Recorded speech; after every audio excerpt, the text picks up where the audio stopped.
friends. To the How-To Heretic. I'm Uncle Mark. And I'm Uncle Dan. And I'm Uncle Doug. And this is your user's guide to life on the outside. That's right. Leaving religion is the first step into a larger, better world. But it can also be a scary world. Things work differently now. Never fear. That's why we're here. We're your audio uncles. And with help from good friends and experts in all sorts of fields. We're going to share the stories and seek the knowledge to build a great life. After all, you only get one that we know of, so you'd better make the most of it.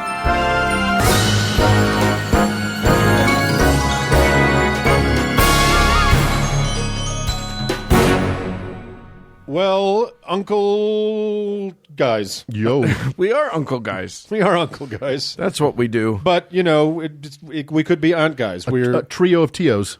That's right. I like that. We're not enforcing any gender roles around here. Right? So, we got a show, episode 76, coming in hot. Boom. I'm going to talk about when it gets hotter. I'm going to talk about a way for you to sleep better at night. Yeah, and then we're going to have a really cool conversation with Chris Stroop, who's he's a man for all seasons. All seasons, and he's going to tell us about the latest dust-up, the shit that he has recently stirred. His appearance on Fox and Friends. Yes, So, or non-appearance. Tune in, it's a hoot. Yes, indeed.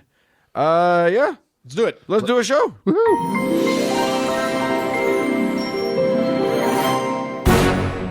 Uncle Doug, Hello. go to hell is what I'm saying. The hell you say?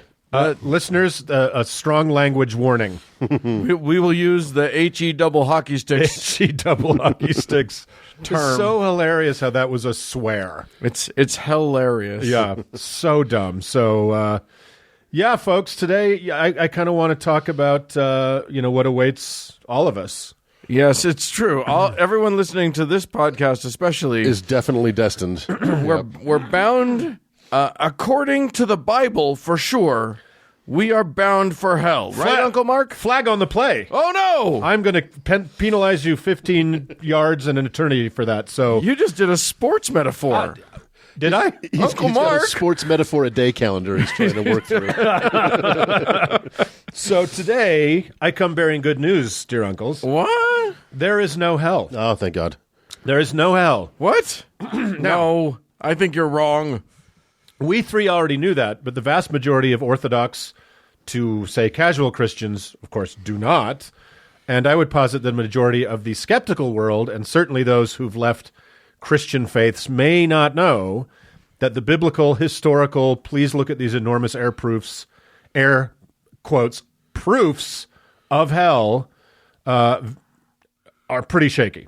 Pretty fucking shaky. So Sir. You're on a short rope. I'm on thin ice. I think we have to stop being astounded at the lack of biblical backing for most of the things that these people believe. It's so bananas. So, and I also know from experience that the fear, nay, the terror of hell, has been a millstone around the necks of countless people as they try to break free of religion.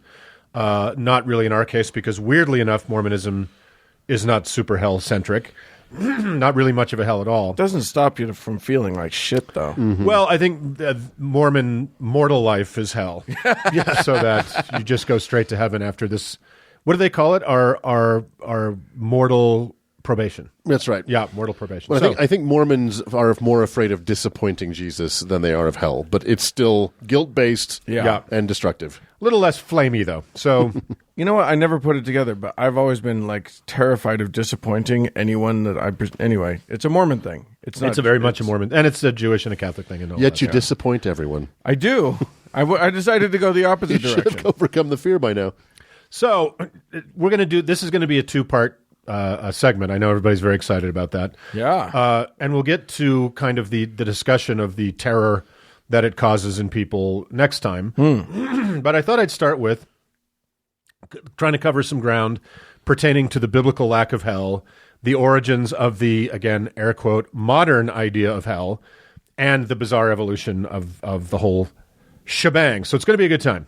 So I should mention this segment was inspired by my friend Brad, who sent me a terrific book that I highly recommend called The Penguin Book of Hell, and edited by Scott G. Bruce. And I found some really interesting information that I'll be relying on here. It's the work of Jacob Macmillan and sources he compiled. I've always been interested, by the way, in Antarctic bird theology, so that's good.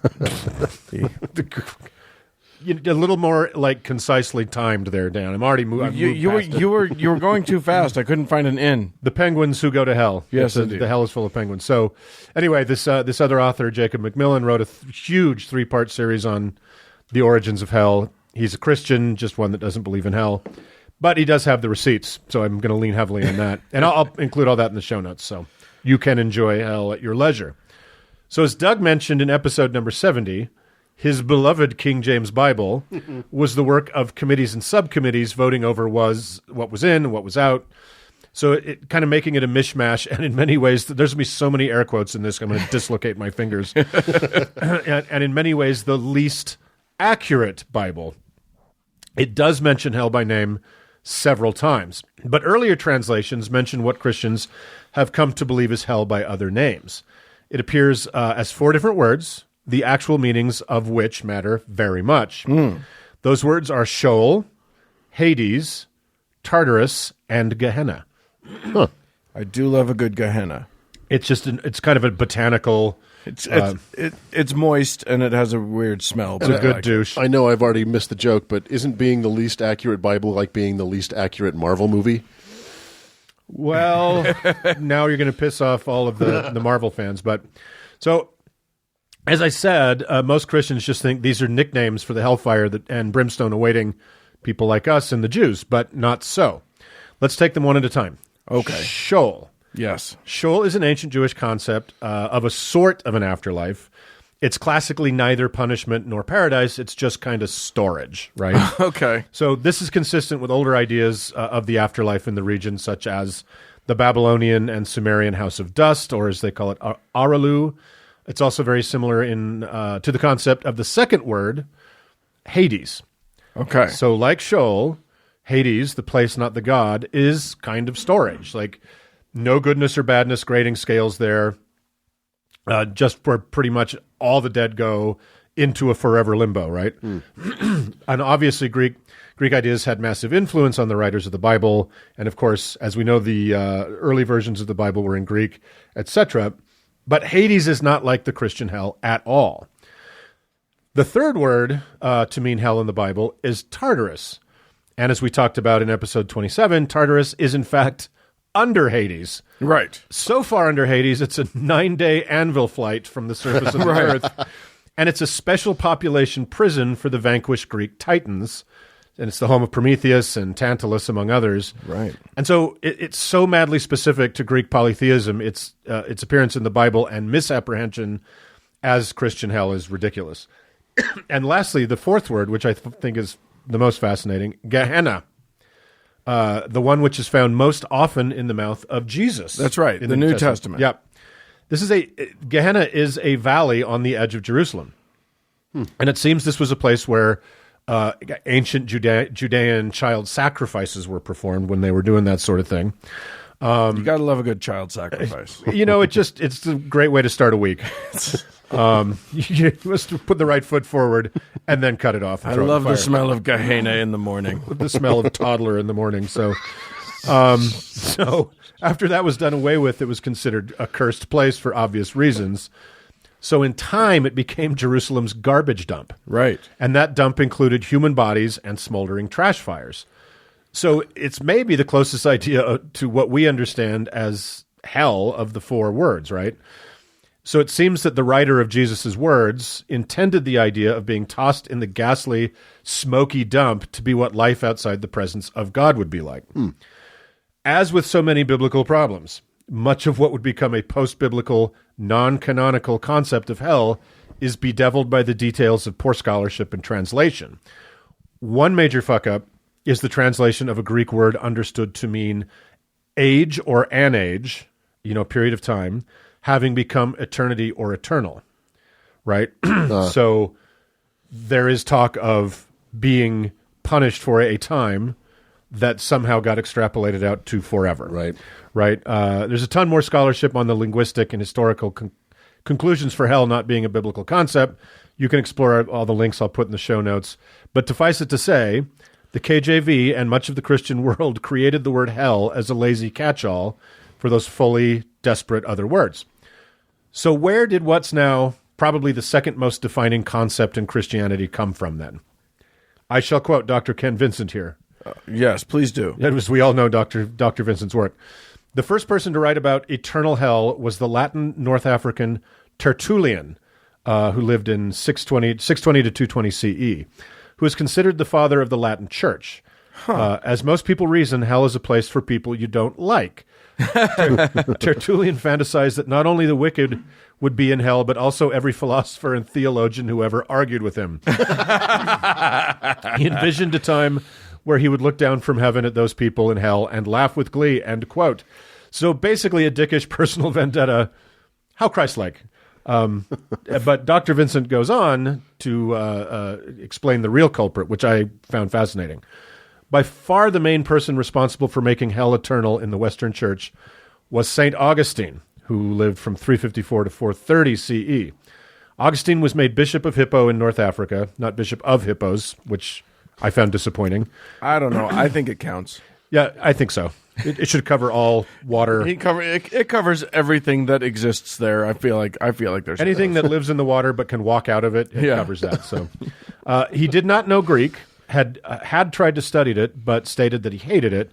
Sadly, it is his misunderstanding of Greek that cemented the concept of eternal hell in the Western Church. Augustine not only said that hell was eternal for the wicked, but also for anyone who wasn't a Christian. So complete was his concept of God's exclusion of non-Christians that he considered unbaptized babies as damned. When these babies died, Augustine softened slightly to declare that they would be sent to the upper level of hell. God. Augustine is also the inventor of the concept of hell light, also known as purgatory. What a fucking prince. So, Dr. Frederick Farrar wrote a book about church fathers in 1907 and had this to say about the good St. Augustine and hell. The advocacy of hell came primarily on the scene with Augustine. In no other respect did Augustine differ more widely from Origen and the Alexandrians in the Eastern Church than in his intolerant spirit. Augustine was the first in the long line of Christian persecutors and illustrates the character of the theology that swayed him in the wicked spirit that impelled him to advocate the right to persecute Christians who differ from those in power. The dark pages that bear the record of subsequent centuries are a damning witness to the cruel spirit that actuated Christians and the cruel theology that impelled it. Augustine was the first and ablest asserter of the principle which led to the Albigensian Crusades, Spanish Armadas, Netherlands butcheries, St. Bartholomew massacres, the accursed infamies of the Inquisition, the vile espionage, the hideous bale fires of Seville and Smithfield. Those are my favorite. The racks, the gibbets, the thumbscrews, and the subterranean torture chambers used by churchly torturers. Wow. So clearly he was a fan. Yeah. So, okay, Augustine was a real piece of shit. Noted. Yeah, although On the Scene with Augustine was a great morning show. It's too bad it was just for hippos. But what this all shows is the adoption of hell as a huge stick with which to beat people insufficiently motivated by the carrot is a 5th century creation of sadists and one likely psychopath. There were plenty of early Catholic theologians and clerics that didn't buy the concept of eternal punishment or the notion of hell, but they lost out once it was observed how effective the idea of burning alive forever was at keeping the peasants in line and justifying mass murder and the plunder of non-Christians. So yeah, it becomes this thing where, and it's shocking how late in the game this happens in Christianity. Right. But boy, oh boy, if you want to get people to continue to have to pay you money, you scare the shit out of them. You scare the bejesus, because just saying, hey, Jesus loves you and everybody gets to go to heaven, which, by the way, the Bible says. Yeah.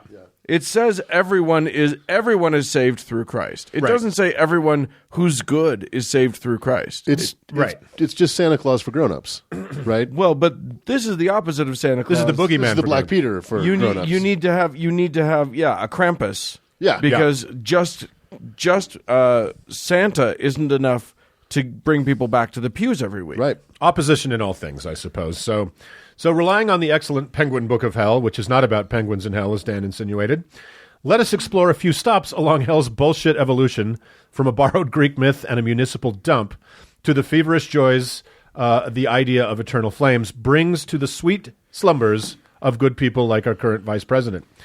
One of the earliest narrative visions of Christian hell was the apocalypse of Paul. And this early medieval ghost story was claimed to have been found next to the shoes of the dead Paul of the Bible, which, of course, it was not. It could have been written by a 10-year-old trying to outdo himself with every gruesome paragraph. What does it matter if it was found next to shoes? How does that lend any validity? Well, that to it was Paul's property. That Paul, you'll see. That okay. Paul wrote this, right? Shoes, Doug. Yeah. Shut up. I'm just bothered by the fact that Paul had shoes. Who gave him those shoes? So it definitely could have been written by a 10-year-old trying to outdo himself with every paragraph. It's kind of hilarious. An angel of Tartarus shows Paul sinners suffering torments, as was typical of all the hells that will follow, designed to reflect their crimes, right? So bowels being ripped out by hooks for church elders who ate and drank too much, etc. It's both turgid and stupid, but it scared the burlap off of countless thousands of ignorant parishioners over the ages. So, fellas, what is a lover of the Bible and a good Christian wanting to square the known world against that garbage pile of mistranslated and misunderstood myths and stories to do? Especially in the case of the giants of the Old Testament who lived before the atonement of Christ. You know, people like Adam and Isaiah and King David. Well, I'll tell you, another early version of hell had a workaround for that. The harrowing of hell has Jesus traveling to hell for the days between crucifixion and resurrection to rescue the prophets of God who have for all these years been in hell, but more kind of hellish. It was a prison break? It was a prison break for prophets of the Old Testament. I love it. Were in hell because they hadn't been Christianized. You, and you come with me. The rest of you stay where you are. It's so insane. So from about 600 CE on, the Catholic world became a hot market for any half-mad monk who claimed to have had a, air quotes, vision of hell, each becoming more florid and more granular in detail than the last. It was an arms race of the joys of thinking about anyone who disagrees with you burning forever in unquenchable superfire. These were often, air quotes, first-hand accounts of a local righteous man or sinner who either fell into a trance or died a little bit and were given extraordinary VIP access to visions of endless torments of hell, all fire-based, of course. So from the 8th century Irish tome called The Island of Fire and Giants to the incredibly graphic 12th century vision of Tundale, in which a sinful Irish knight is shown kind of Dickens' Christmas Carol style, what his future holds if he fails to repent. This one particularly is Tolkien-esque in its level of nightmarish detail. These lurid and ridiculous tales of hell quickly became the hottest-selling fanfic in all of Christianity. They were actual bestsellers. Wow. You know, it's so funny. It makes so much sense to say, you know, I'm working very hard to do what Jesus told me to do.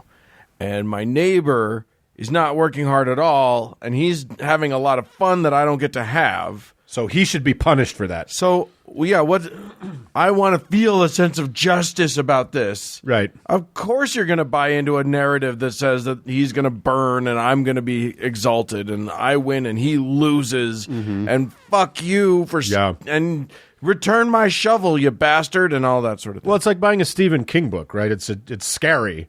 Yeah. But when you put the Stand away, you don't think it's actually going to happen. So that one actually is going to happen. That seems like it's happening. Currently happening right now. So in most of these tales, Satan himself is bound in the lowest and hottest part of hell. He's often depicted as a giant, chained to the wall or on atop a blazing grill. And pardon me, as I burp, and stuck until he's released upon a wicked world at the Last Judgment. This is also true in the most famous of the medieval hellish visions, Dante's Inferno. Right. But here the devil is not bound in fire, but frozen under a lake at the bottom of level 9, the basement floor of hell, where his 3 frigid heads chew forever on history's greatest traitors. We've mentioned this before. Judas Iscariot and Brutus and Cassius, the murderers of Julius Caesar. Why the fuck not? So sure. We'll do a whole segment on this 14th century bestseller another time, but more than all the other sources, Dante's Inferno is where most of the flesh that has been hung on the patchy framework of the idea of hell comes from. But because all this isn't fucking batshit enough, I want to end on an incredible work of Christ-like love, one written specifically for children. Oh, good. Right. A 19th century English priest named Father John Furness, which is appropriate. It's a great name. Ran summer camps for Christian boys and girls and wrote a pamphlet called The Sight of Hell. None of this is all going to turn out very well. Yeah, it's very wholesome entertainment. And it was to help youngsters remember to say their prayers every fucking night. Or the monsters will get you. So let me just read a couple passages from this delightful book for those of tender years. You have heard, perhaps, a horrible scream in the dead of night. What? Oh, that's just the intro, babe. You may have heard It's a good start. the last shriek of a drowning man before he went into his watery grave. You may have been shocked in passing a madhouse to hear the wild shout of a madman. Your heart may have trembled when you heard the roar of a lion in the desert or the hissing of a deadly serpent in the bushes. Okay, I don't know much about 19th century England, but it sounds insane. But listen now. Listen to the horrible uproar of millions and millions and millions of tormented creatures mad with the fury of hell. Oh, the screams of fear, the groanings of horror, the yells of rage, the cries of pain, the shouts of agony, the shrieks of despair of millions on millions. There you hear them, roaring like lions, hissing like serpents, howling like dogs and wailing like dragons. There you hear the gnashing of teeth and the tearful blasphemies of the devil. Above all, you hear the roaring of the thunders of God's anger, which shakes hell to its foundations. So that's spooky. Wow. Night. Here's another reassuring tidbit. Sweet dreams. Here you are, little Sally. Little child, if you go to hell, there will be a devil at your side to strike you. He will go on striking you every minute, forever and ever, without ever stopping. It's like having a big brother. Yes, it is. The first stroke will make your body as bad as the body of Job, covered from head to foot with sores and ulcers. The second stroke will make your body twice as bad as the body of Job. The third stroke will make your body 3 times as bad as the body of Job. I'm starting to get the math here. What about the fourth stroke? I'm glad you asked. The fourth stroke will make your body 4 times as bad as the body of Job. This is like the Count on Sesame Street. So 6 times the body of Job. How then will your body be after the devil has been striking it every moment for 100 million of years without stopping? Ooh, I know. It'll be worse. And lastly, a little something for the young ladies who like pretty dresses. Oh, yes. This is insane. Okay. Are not thy garments hot? Come into this room. Does that mean sexy? Wait, what? You see it is very small, but see in the midst of it there is a girl, perhaps about 18 years old. What a terrible dress she has. Doug's like, Perhaps, Your Honor. Doug's like, keep talking. What a terrible dress she has on. Her dress is made of fire. Oh. On her head she wears a bonnet of fire.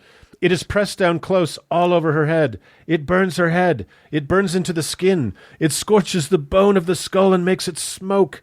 The red-hot, fiery heat goes into the brain and melts it. Ezekiel 22 says, I will burn you in the fire of my wrath. You shall be melted in the midst thereof as silver is melted in fire. You do not, child, perhaps like a headache? Think what a headache that girl must have. Oh, my God. But see Jesus. more. She is wrapped up in flames, for her frock is fire. If she were on earth, she would be burnt to a cinder in a moment. But she is in hell, where fire burns everything, but burns nothing away. There she stands, burning and scorched. There she will stand forever, burning and scorched. She's just standing there burning? That's her hell? She counts with her Standing. fingers the moments as they pass away slowly, for each moment seems to her like 100 years. As she counts the moments, she remembers she will have to count them forever and ever. Wow. When that girl was alive, here is her crime. When that girl was I alive, bet you it's truancy. if only it was that severe. Loitering. When that girl was alive, she never thought about God or her soul. She cared only for one thing, and that was dress. Instead of going to Mass on Sundays, she went about the town and the parks to show off her dress. Oh. She disobeyed her father and mother by going to dancing houses and all kinds of bad places to show off her dress, and now her dress is her punishment.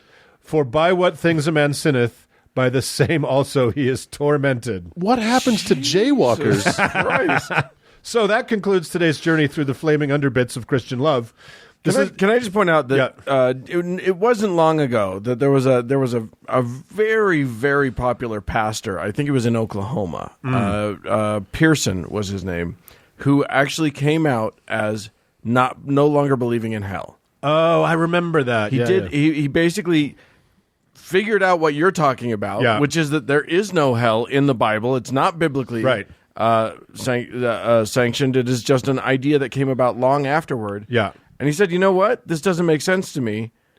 And just to prove our point, his congregation went from about 6,000. He had a mega church. Yeah. So many people to like 300. Wow.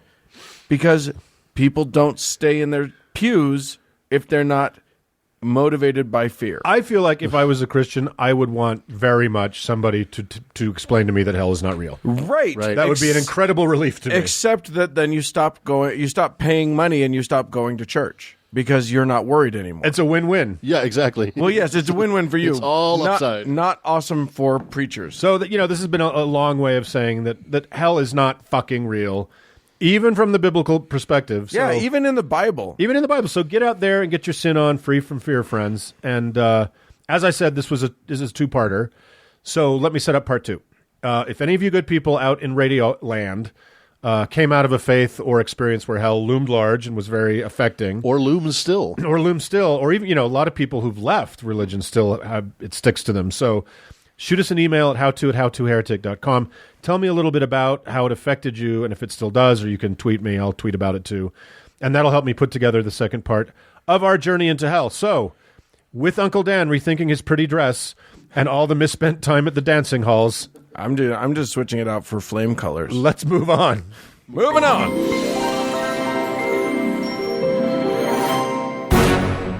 Hey, Uncle Mark. Yes. I do you have any social anxiety? Because we're about to meet somebody and I don't know who that person is. I save my anxiety for after I know a person. Oh yeah. So maybe I'll charge into this and ask Uncle Doug who we're meeting today. Here's the thing. You know this guy. You just don't know that you know I this don't guy. know that I know him. We live in a weird world where you come up with a crazy invention, you might find yourself in the White House sitting next to the president. Oh, sure. And That's what Kanye invented. I want to talk about a guy named Michael J. Lindell. And Michael J. Lindell is the founder of MyPillow. Oh, yeah. You know this guy. The most Christian pillow on the market. That's right. As we will I see. actually don't know this. Oh, really? Really? So he's a self-described sleep expert who most of our listeners will know, and hopefully, Uncle Dan, you will know from most readily recognized from his creepily earnest late-night infomercials. No, I don't have broadcast TV, so I don't see any of those. Lucky you. Yeah. Okay, if you have not seen him, like Uncle Dan, he looks like Tom Selleck if he had decided to sell insurance in Duluth instead of solving crime in Hawaii. He is perpetually wearing a conspicuous crucifix necklace that is just a wee bit too tight around the neck. It's a wee bit too big. Yeah, it's just a little prominent. Very demonstrative. It's like Chris Angel Mind Freak crucifix. Exactly. Yeah. So the necklace is a bit of a giveaway to his belief system. Sorry, but, Chris. He's a listener. I apologize. his necklace is a bit of a giveaway, but it's certainly not reason enough for us to talk about him on this show. Right. However, it was his appearance the other day at CPAC that makes him fair game for us. And any listeners who don't know what CPAC is, first of all, I want to be you. It's a antibiotic, right? It helps you sleep. It is the Conservative Political Action Conference. Think of it like the Nuremberg Rally, but whiter and dumber. Right. So this guy, and we'll get into the product, but for the benefit of those who don't know anything about this, he sells a pillow on late night television. It's called MyPillow. We will go into detail about this and why we're talking about it. But in an 8-minute speech at CPAC, which he claimed was inspired by God, and by the way, if this Drek is the best that God can do, I don't really know why we need to do this podcast anymore. Yeah, we've read a lot of God's literature on this show, and it's underwhelming. Yeah, Yeah. it's good. It's a good thing he took all of his pass-fail writing classes. Right? So Lindell in his speech bemoaned the loss of American values like how we don't say Merry Christmas or recite the Pledge of Allegiance anymore. Yeah, you never hear those phrases. Yeah, you never do that anymore. He went on to bemoan the loss of values in the country, immigrants, inner cities, etc. All the fun Immigrants stuff. are not a value. Copy that. And then he went on to tell the story of how when he saw Donald Trump descend the escalator into our nightmares, he knew God had chosen him for such a time as this. So Lindell, who looks like Ron Burgundy after he ran out of money in a Thai brothel, then went on to brag about his role in the upcoming anti-abortion film Unplanned, which he not only helped fund, but has a cameo in. The movie chronicles the story of Abby Johnson, who was a clinic director for Planned Parenthood until she joined the anti-abortion movement in 2009. A real person. A real person. Okay. The film is manipulative, dishonest, and dangerous horseshit that will probably lead to an assassination. I don't care what you're saying about the anti-choice forces here. I think that's very. I slanderous. feel like, Uncle Mark, you have not yet seen the full picture. When you realize how pillows relate to abortions, your mind's going to be blue. Well, I know that pillows relate to very late-term abortions. You know, you have elderly parents. Sure. They're not going to get better. Just, you know what I mean? Just Look, no, we don't have to say it. Okay? You're saying a 10,000th trimester abortion? The last thing Granny's going to see is this Lindell standing over her with Exactly. with If my the- pillow. If the last thing she's going to see is a pillow, make it a My Pillow.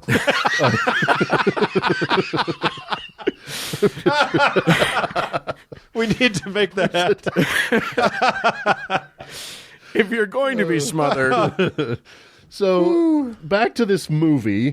I would recommend watching the trailer for this film because if nothing else, a very funny episode of Gamcast is in our future. Yeah. The trailer ends with the absolutely fantastic line, quote, "Congratulations. You've made an enemy of one of the most powerful organizations on the planet, Planned Parenthood."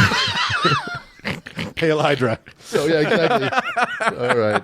So who is this man who schleps pillows on late-night television and looks exactly like the kind of credulous fool that would purchase pillows from late-night television?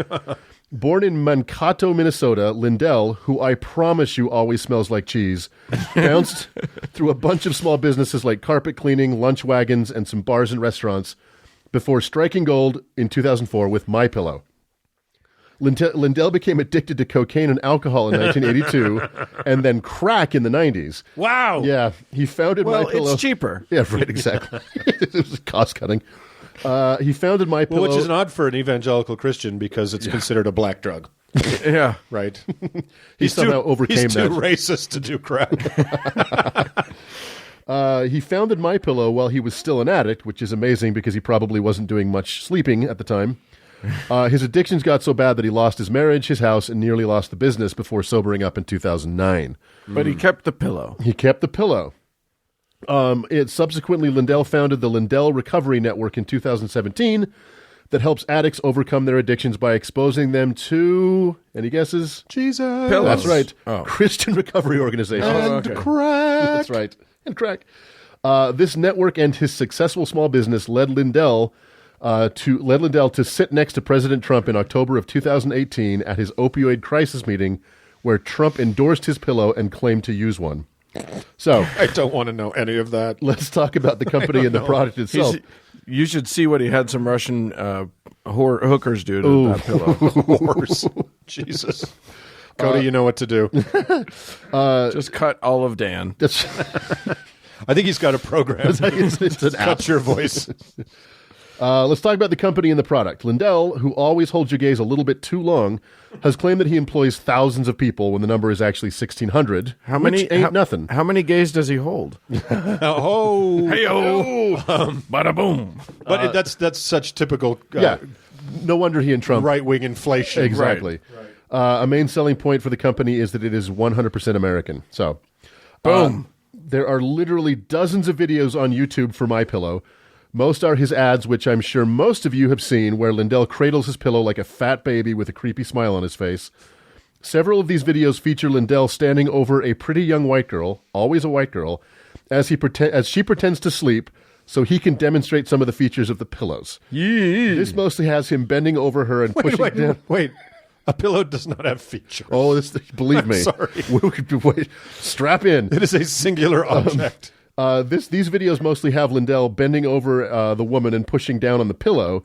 This is what I imagine Ted Bundy would have looked like if he turned his passion into a business.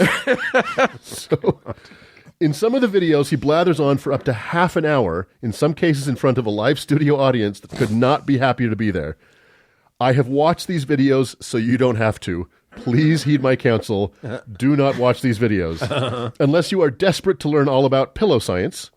Lindell states that his pillow is essential to good health and critical to a happy life. And there is not a bigger health problem relating to your health than pillows. No, of course not. That's true. Especially if used in the method we were talking about before that. It's a major health problem. The Pièce de Résistance is an hour-long documentary, air quotes, produced by Lindell himself called The Mike Lindell Story, An American Dream. This documentary starts with a Star Wars-like text crawl before fading into a not-at-all capacity crowd at the Pantages Theater in Minneapolis, where we are treated to Lindell telling us his life story, peppered with guest appearances by his kids, some people who were there at the beginning of the Pillow Empire, his drug counselor, Joe Piscopo, and Stephen Baldwin. Come on. I have sacrificed a lot for you, dear This listeners. is like the most Tim and Eric thing ever. But I have never regretted anything more than wasting an hour of my life watching the Mike Lindell Story. You're welcome. Wow. His 7 years of research have led him to understand that the cervical nerves and vertebral arteries on both sides of your neck need to be held straight while sleeping in order to achieve REM sleep. So, Yeah, because all of us who have never used his pillow have never actually slept. yes, the perfect form in God's image requires circumcision and my pillow. Right. So, The great designer. what's the secret of the pillow, you ask? Well, I didn't ask. Lindell's pillow contains three different sizes of hypoallergenic antimicrobial polyurethane foam cubes. I hate you. That's it. It's just a cotton sack of various and sundry highly flammable foam cubes that coincidentally look a lot like crack cocaine. It's a bag of sponges. It's the most ridiculous thing. So on the website, oh my God, on the website, he is pushing all sorts of sleep products, from what you'd expect, like pillowcases and sheets, to the unexpected, like Mike Lindell cardboard cutouts and bobbleheads, to the very unexpected, like Bleed Stop, a non-stinging powder that stops bleeding from small cuts. So that's on the website. Okay. And of course, the hold music for My Pillow hotline is Amazing Grace. And I was sore disappointed that the lyrics were not changed to I once was lost, but now I'm found. 'Twas blind, but now I sleep. But, so, is he just a right-wing religious hack selling overpriced junk on late-night television? No. He's also a shady snake oil salesman. In 2016, the Minnesota Better Business Bureau revoked My Pillow's accreditation after it ran a BOGO, buy one, get one free, that ran for an entire year. According to the BBB, after a certain period of time, a BOGO simply becomes the regular price, and running a BOGO for that long is considered deceptive and dishonest, and the pillow was being sold in retail for less than the BOGO price. Oh. In the same year, My Pillow settled with California district attorneys for $1 million over claims that the pillow can cure fibromyalgia, sleep apnea, and cerebral palsy. Oh, so now Shockingly- it's starting to sound like a Christian product. There you go. Also, it's kind of, he's getting into Gwyneth Paltrow territory. Totally, Like, totally. when's she going to sue him? Yeah, Gwyneth Paltrow at least has the good sense to like kind of do broad spectrum, but he's gone all in on the pillow. If he is killed by a high-velocity jade egg, we'll know who the culprit was. or saved by a pillow. I mean, it just sounds like it sounds like he needs to be getting into the multi-level Totally. marketing. And, I mean, I guarantee he will end up there someday. So, I mean, why bother with this guy at all? He's nothing but a two-bit wackadoo whose only presence in most of our lives is the brief few seconds before we can find the remote. Right. Well, this guy is not going away. His sudden star turn has him hanging out at Mar-a-Lago and funding some of the most egregious and dangerous rhetoric in our nation. And I will put money down that this jackass will run for office someday, and this country might be dumb enough to elect him. It's true. The good news is that the clock is ticking until his inevitable downfall, facilitated by being caught either with a dead girl or a live boy. yeah, Or both. Nor with both. and look, once you've tasted the sweet siren savor of crack. It's always You out never there, go baby. back. You just, it's gonna. Yep. He's gonna revisit that someday, and I can't wait. The last thing I'll What say do you think the pillows are made of? Crack. Crack cocaine. That's the secret ingredient. in his heaven. The last thing I'll say is please don't buy a MyPillow. You are directly funding hate if you do. And if you all have already purchased a MyPillow, you should burn it. Mostly because I want to know if it goes up like a nuclear bomb. And then one lovely little coda of this whole story. Just a couple of days ago, the Minnesota Police Department received a call saying a man was standing motionless outside in the cold. Reportedly, the man was not wearing a coat and was hugging a pillow. The caller may have thought that they were witnessing a, quote, deranged person, but it turns out to have simply been a cardboard cutout of a deranged person. I actually saw that story. Did you see that? Yeah. The police responded to a cardboard cutout. Of Mike Lindell holding his pillow.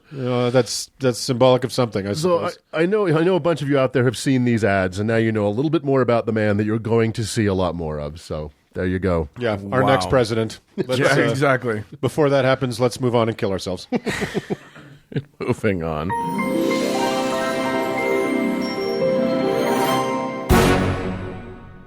Uncles, Present. look, we're doing this show. Yeah. We put in some work, Yeah. and some folks appreciate it. Yeah. Lots of folks appreciate it. Some of them even give us money for it. Yep. And that is a sweet thing that they do. And you know what? We not only do we put in work, but just driving over here today, I want you to know that Yeah. Uncle Doug and I rescued a dog on the freeway. On the freeway. Yeah. Yeah. Now, if that's not worth something to you, that we're out there fighting crimes, rescuing dogs, Right? putting the smack down on the fucking Bible We're that I just mentioned I'm really sick of. And watching really, really bad YouTube videos. Come on, people. we're doing the work. We're doing the We're Lord's putting it work. in. So some folks have appreciated us, so I need to say thank you to them. Karen has decided to contribute, so thank you so much. Genevieve, or maybe it's Genevieve, I'm not sure. Genevieve. It has contributed sufficient to warrant a saint. Oh. Whose turn is it? I think it's me. Okay, well you have to come up with a saint then. Okay, so This is an for improvised. Genevieve. Yes. Genevieve, your saint is Saint Crapslaptimus of Murfreesboro, Indiana, not Tennessee. oddly Okay, enough. good, Yeah, good, it's, good. I was going to say we've already had one of those. yeah, and it's actually a city that doesn't exist, so it's a very peculiar saint. Right. And she is the patron saint of clear adhesives and the Peloponnesian War. Yes. Yeah, Excellent. yeah, covers a lot of ground. It does. It does. So congratulations on that. Yeah, that's great. And So if you too would like to have us make up a saint for you on the spot or receive your own personal heaven, be sure to go to patreon.com and see what it takes. or other things. Or other things. Yeah, you never know what you're gonna get. That's right. And the only way to find out is to actually go to the website. You go to howtoheretic.com and then you click on the Patreon thing, and then you'll find out what you may or may not get. And then while you're there, you might as well just contribute anyway. Right. Yeah, you're there. You're there, and so just put on the more button on your computer, just put it under a table leg, and then go explore the forest primeval or whatever you've got to do, and we'll feel the love, you'll feel our love, there will be love, and if you can give us a 5-star review anywhere that they allow it, in local papers and magazines, whatever it is, please do. It helps spread the word, and it makes Dan happy. Yeah, and really, isn't that everyone's goal? Yes, To make Dan happy. To make Uncle Dan happy. It's like diffusing a fucking bomb every week with this guy. So help us keep him under wraps, people. And with that, let's move on.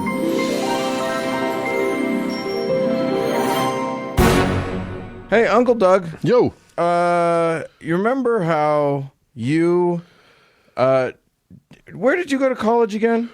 Well, 2 places. What was that first one? It was Brigham Young University. Well, you went to a Christian school. Well, it depends on who you ask. It does depend on who you ask. Probably not according to most Christians. Well, Uncle Mark has brought in a someone special to talk to us specifically about those Christian schools. That's right. We brought in a real ringer and a real booster of Christian schools. Yeah, and one of the biggest fans. and Christian homeschooling, and that of course would be our returning champion, our friend, writer, scholar, academic, citizen of the world, and one of the leading figures in the ex-evangelical movement. That is Dr. Christopher Stroop. Chris, welcome. Hi, guys. Thanks for having me back on. Well, thanks for coming. We're delighted to have you, and apparently we're both enduring snowstorms in our respective coasts. Our coast being the Great Salt Lake, and your coast being the Mississippi River. Right. I expect yours is worse. I guess I'm not too close to the Mississippi, but I don't know. Who gives a shit? It's Indiana. in the neighborhood. There's got to be a river there somewhere. We have the White River here in Indianapolis. It's not really very white or very river-like. I imagine there's a lot of white things in Indiana. But that's true. And we have that in common. Uncle Mark, in your introduction of Chris, I think you missed a very important part of his resume. Tell me. Which is, I believe the French is hashtagier. Oh, yes. He's a creator of viral going hashtags. We should put that on your business card. But in French, you don't pronounce the H, so wouldn't it be hashtagier? Well, okay, that's it. We're never interviewing somebody with a PhD again. And when you translate hashtagier into English, it means shit disturber. So our friend Christopher has been disturbing shit for some time. But this last hashtag, which is hashtag expose Christian schools, has disturbed some high-profile dum-dums. And I imagine it's probably gotten you a better class of death threats, Christopher. Well, I think in that whole shitstorm last month, I did get one new, more or less direct death threat. It's funny, I haven't really gotten that many. You'd be surprised. Oh, I'm sorry. I got a 1-year-old Catholic grandmother in my email. Ooh, yeah. You gotta love that.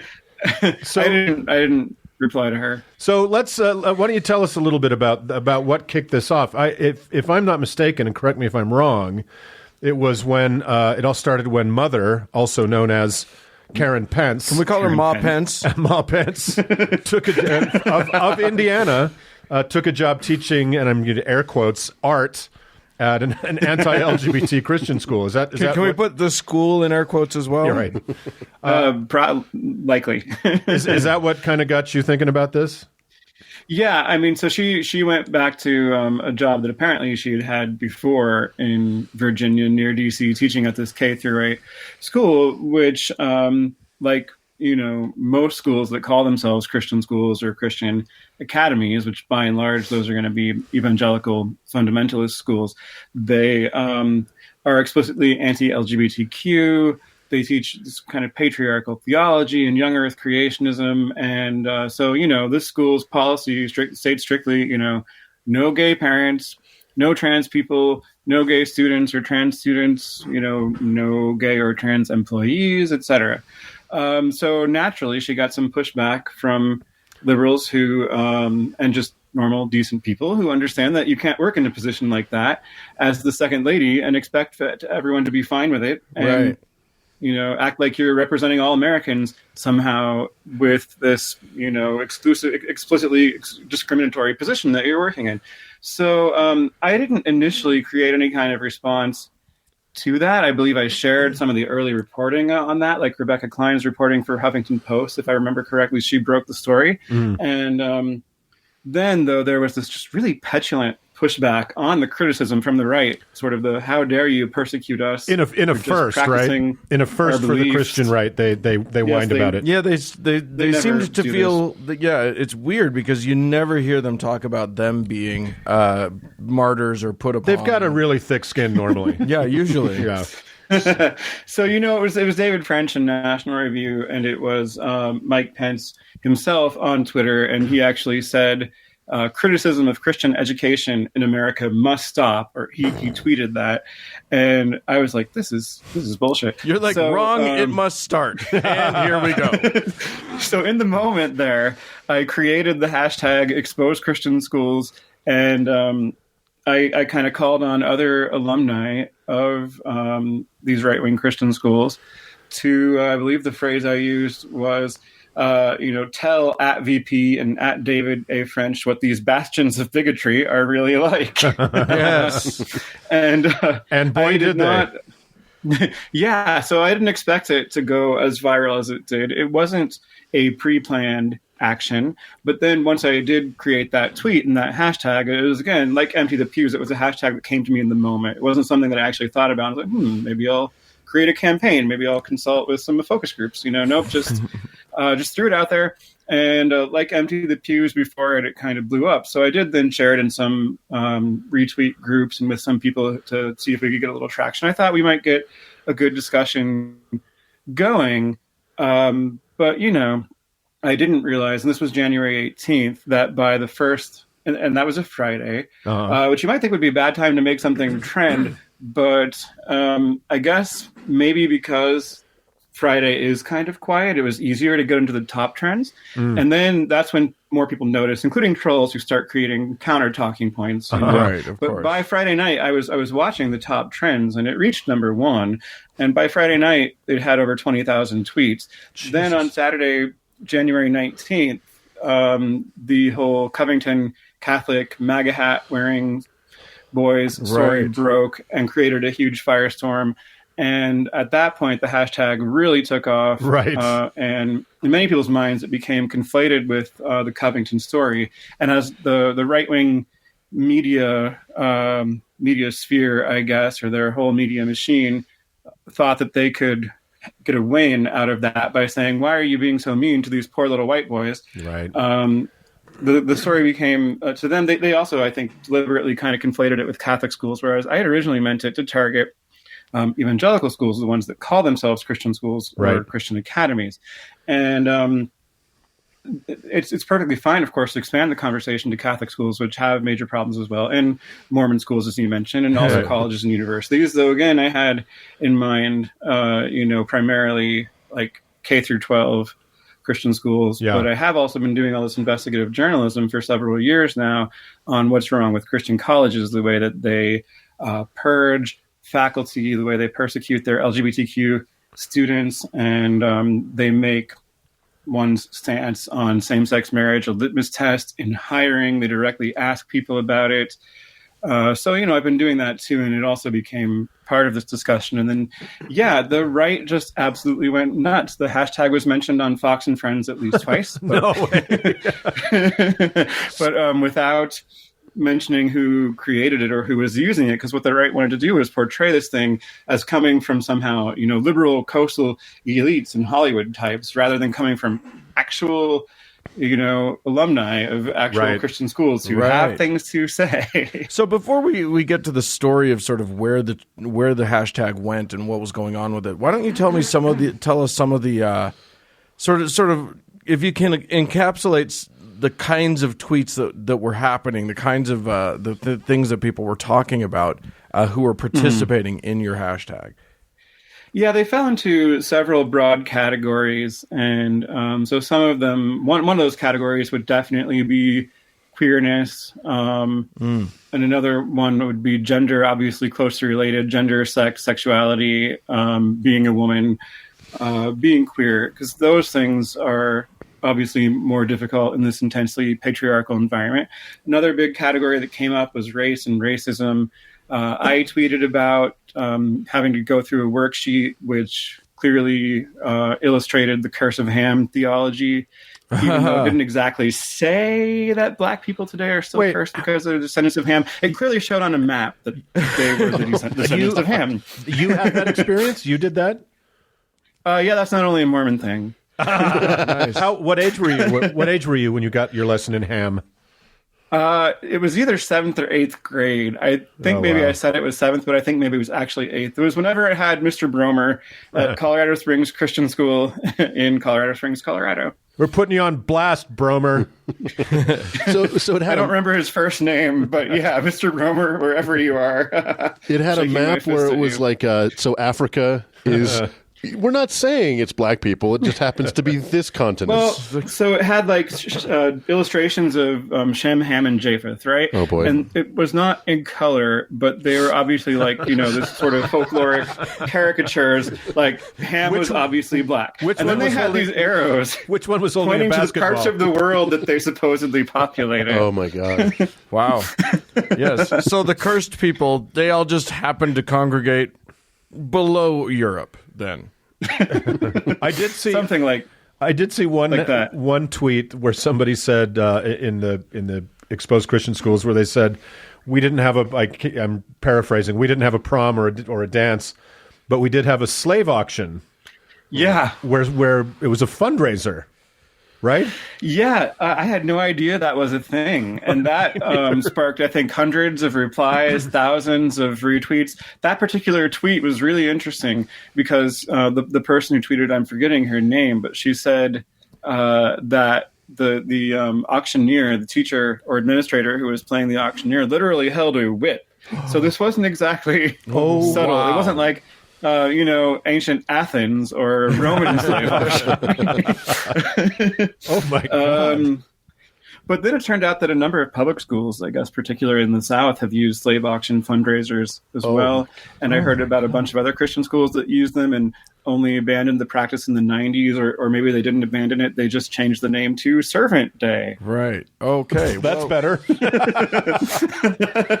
The South is nothing if not aware of their tone deafness. They're very good at that. So race, gender, sexuality, and then there was, I guess, one other broad category would be like, fake science or Right. just poor education, Yeah, that was one of the ones disinformation. that was one of the ones that I saw because as I was sort of reading through it, I saw a theme coming out that people once, if they went to especially evangelical, but any kind of Christian school, when they got to college, they were shocked by their own ignorance, by how little they actually knew when all of their counterparts seemed to have way more knowledge.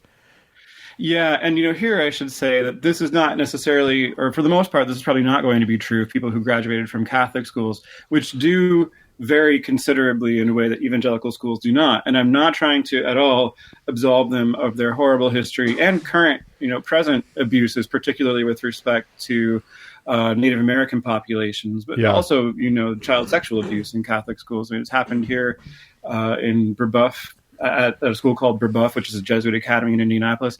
But, the Vatican has been good with evolution for a fairly long time now. Right. And so, they don't get the young earth creationism. Many Catholic schools also even admit non-Christians, which I guess I've heard of a couple incidents of that happening in evangelical schools, but it would be really rare. And I think most of them, in their policies, they don't. I mean, they tend to make you, 6-year-old kid, give them your testimony, or at least they're going to grill your parents about their faith. I mean, it varies a little, but they're not places where people who aren't Christians are going to send their kids just because of the higher SAT scores. Right. They're not. Whereas Yeah, the they're Jesuit not. Academy, They're not inclusive. They're not looking to be inclusive in that way. not at all, not at all. Right. And some Catholic schools actually do promote social justice. Certainly, some are also fundamentalist and far right wing, and they have a bad habit of firing outed gay employees. So again, I'm not absolving them, but I am saying it's a different parochial school experience. Right. Then, and all of my friends and colleagues who had Jesuit educations are actual serious smarty pants, and I'm kind of sick of their smug shit. But that's there is a real focus on education in most of those schools, whereas it seems like in the evangelical or other quote unquote Christian schools, it's really about enforcing an orthodoxy at the expense of everything else. Well, and being Yeah, and maybe we could put it this way. I mean, in a Jesuit school, you're still going to get a lot of the same deliberate propaganda and misinformation about sex, gender, and sexuality. Yeah. Right. But you're not going to get it about science and other fields. well, being better than an evangelical school doesn't necessarily make you good. It just makes Pretty you low bar. It's, I mean, the three of us here went to public school in Salt Lake City, so it was practically a religious school, but well, that's it was a very blonde madrasa experience with a football team. So that I can believe. you went to a Christian school as a kid, and then you went to non-Christian college. That's right. So talk about the experience of jumping from one to t'other. Yeah, well, so before going to Ball State University in Muncie, Indiana, which is also my parents' alma mater, and they both kind of had conversion experiences there in the 1970s and got involved with the Christian Campus House, which is part of the, it's not Campus Crusade, it's the other one. I'll think of it in a minute. Anyway, Christian Student Foundation, it's a part of that ministry. Yeah, so I went to public school in kindergarten, and then again for half of sixth grade, the second half of sixth grade, we moved to Colorado Springs. Then I did middle school, the rest of middle school in Colorado Springs Christian School, despite begging to stay in my public school after the second half of sixth grade, but my parents wouldn't let me. And Christian schools also demand that teachers, and my mom is a Christian school teacher, send their students to the schools. Sure. So anyway, then we moved back to Indianapolis for high school, and I went to Heritage Christian School again there, where I had also done almost all of my elementary school. And going to college was kind of a culture shock in some ways. I had started to get a little bit more exposure outside the evangelical bubble before, because I did these summer honors programs at Indiana State University in Terre Haute, Indiana, for 2 years in a row. That bunch of heathens? After my sophomore year and after my junior year. Well, yeah, I mean, I took a theater class and an English class. Uh-oh. I mean, I always did all school plays and stuff too. And they were these kids were, like listening to all this like secular music with curse words in it, and they were saying curse words all the time. And it was like, whoa. And talking about having sex and like, whoa. But when I went to college, I mean, yeah, I was still deconstructing, and the whole experience could have been, and I did a lot of good things, and I made some friends, but I made very few lifelong friends though, because I was just in this transitional space, and it ultimately left me with depression of, figuring out who I was. And I tried in the beginning of my college career to defend Orthodox evangelical views, even in the classroom, even though I hated doing that and it made me feel really embarrassed. I felt like I had to, that this is what Christians have to do, and I was afraid of hell. And so college became this kind of, while I was there, I had this kind of extended existential crisis, which is just sad because it's completely unnecessary to have to waste your youth on this sort of thing. Oh, I know. Isn't it just, it's so depressing. Like, I tried to get out pretty early. These two guys sitting across from me stayed in longer, but just all the wasted years and the wasted time. And it is so depressing. And the emotional energy and the sort of intellectual energy that goes into unraveling the programming that you get, the indoctrination that you get is exhausting. Yeah, and I'm just lucky that, I think Ball State was a good place for me to be, and I actually had their top academic scholarship despite graduating from a Christian school. I got the Whitinger scholarship. And now I have to write into them and complain about it. How dare I? It was certainly weird. But I think they really recognized my potential, and I had some really good teachers in the honors college. There were some really good instructors that became mentors of a sort as well. And I processed it, and I came out on the other side. In part, I think thanks to having those opportunities and those people who saw that I could be a very good academic performer, even though I was stuck with this ideological baggage and these nonsense beliefs. Because I was still, in high school, I got a top score on the state German exam. I won like a nice German dictionary. You lettered in Leviticus, which is really good. I mean, I was a very good student. I ended up with a 1500 on the SAT on the old 1600 scale. Did you end up with did your school teach you about evolution? Did your school teach you about that stuff? Well, that's a story in and of itself. But so let me start by saying that Heritage Christian School in Indianapolis is one of the supposedly more quote-unquote moderate or quote-unquote liberal Christian schools because, oh my God, you guys, they support Billy Graham, even though he was like friends with Martin Luther King, that communist, and even though he's kind of nice to Muslims and Jews. When Billy Graham came through in 1999, the year I graduated, our school encouraged people to volunteer with the Billy Graham organization. So hold on one sec. There were people there. Okay, there are evangelicals for whom Billy Graham is too far to the left. Absolutely. Okay. So one of my friends from youth group, a girl named Jennifer, went to Colonial Christian School, which is not the one where you will go to if your parents are really like their main priority is SAT scores. And they forbade their students basically from volunteering with Billy Graham because he was too liberal. Wow. So, yeah. Heritage Christian School, even back then, already had a handful of AP classes, and they were allowed to, and they shouldn't be, honestly, but they were and are allowed to issue college prep diplomas. Wow. So I had a college prep diploma because, I mean, basically that's, you take 2 years of the same foreign language and a few other things and you get college prep. So I had AP biology, but I had AP biology with this very strange man who I can only describe as sort of an apocalyptically minded mystic who was always like having visions from the Holy Spirit and stuff. Wow. That's and he awesome. would come into the classroom. Every class, he would start with a quote unquote thought. He called it a thought, and it would be this long rambling devotional.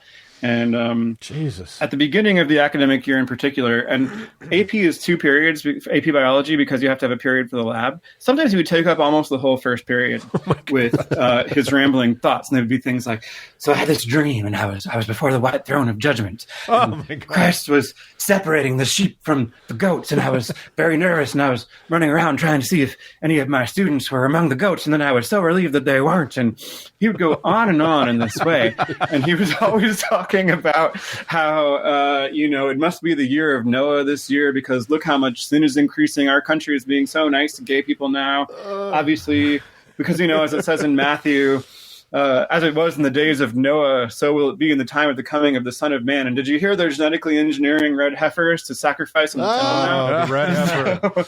And so he would conclude that, Christ is probably coming back this fall around Yom Kippur. Now let's dissect I that had frog. him twice. He made the same prediction. He made the same prediction both years. Yes, I like it. And I hear that he made it pretty much every year since. I think he's still there. And anyway, I actually like this. I enjoy that strategy because if you make the same prediction every year, It's more likely to happen. eventually you're going to be right. Maybe we'll see. I don't The know. odds get way, way better. Well, Christopher, I know that the you're odds of an impossible event are still 0. But, but wait, let me just say one more thing about this to finish answering your question. He did this is an AP class, so you have to have a standard AP textbook, which is like an introductory college textbook. Right. So we had that. It was a secular textbook. And we actually did labs involving like recombinant DNA. You'd get this little strand of DNA and you'd like put it in a petri dish with bacteria colonies, and then they would glow under a black light. It's like, wow, we just made bacteria glow under a black light, except I think my group actually failed to make it work. But anyway. It was a lack of faith. It was a lack of faith in the bacteria. But we were learning about like DNA and stuff. And then he told us, okay, I'm not going to teach you the evolution chapters. And he was also showing us like documentary, quote unquote, videos about flood geology and earth creationism and finding Noah's Ark and stuff like that. But he was like, but here's what you need to do. Go home and read the evolution chapters on your own and regurgitate them for the exam.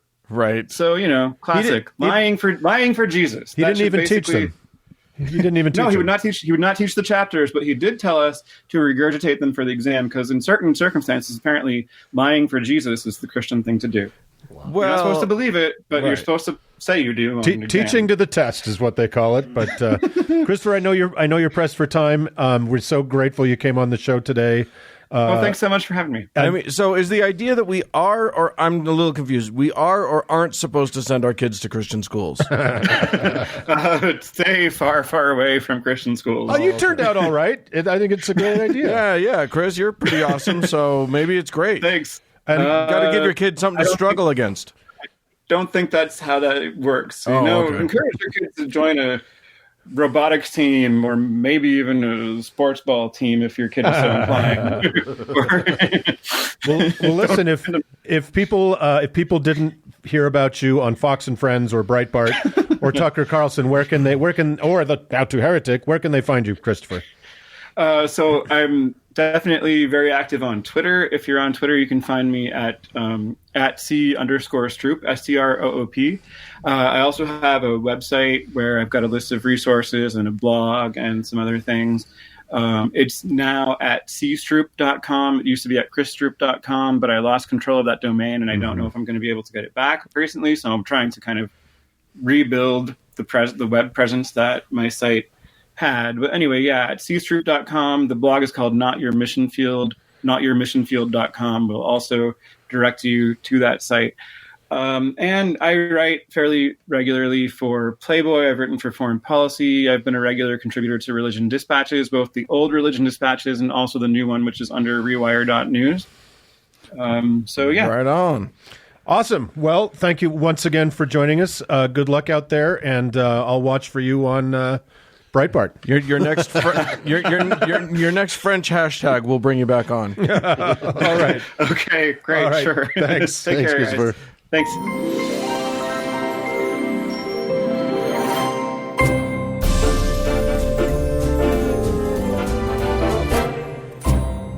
Well, friends, that's it for this week's show. Hey, if Christian school is your idea of hell, we'd love to hear from you. Send us an email at howto@howtoheretic.com. Or if you have a bag of crack you're looking to unload, you can leave us a voicemail about it at 903-88-HOW-TO, which is 903-884-6986. Put it in a pillow and mail it to us. Hey, thanks again to all of our... Hold on. Wow. I'm also on Twitter at HowToHeretic. No one cares about your Twitter. Thanks so much to our patrons. You're the wind beneath our wings. Thank you so much for Cody Layton editing the show. He is the wings above our wind. He's got his work cut out for him this week. He sure does. And thank all of you for tuning in. Bye, friends. Bye-bye.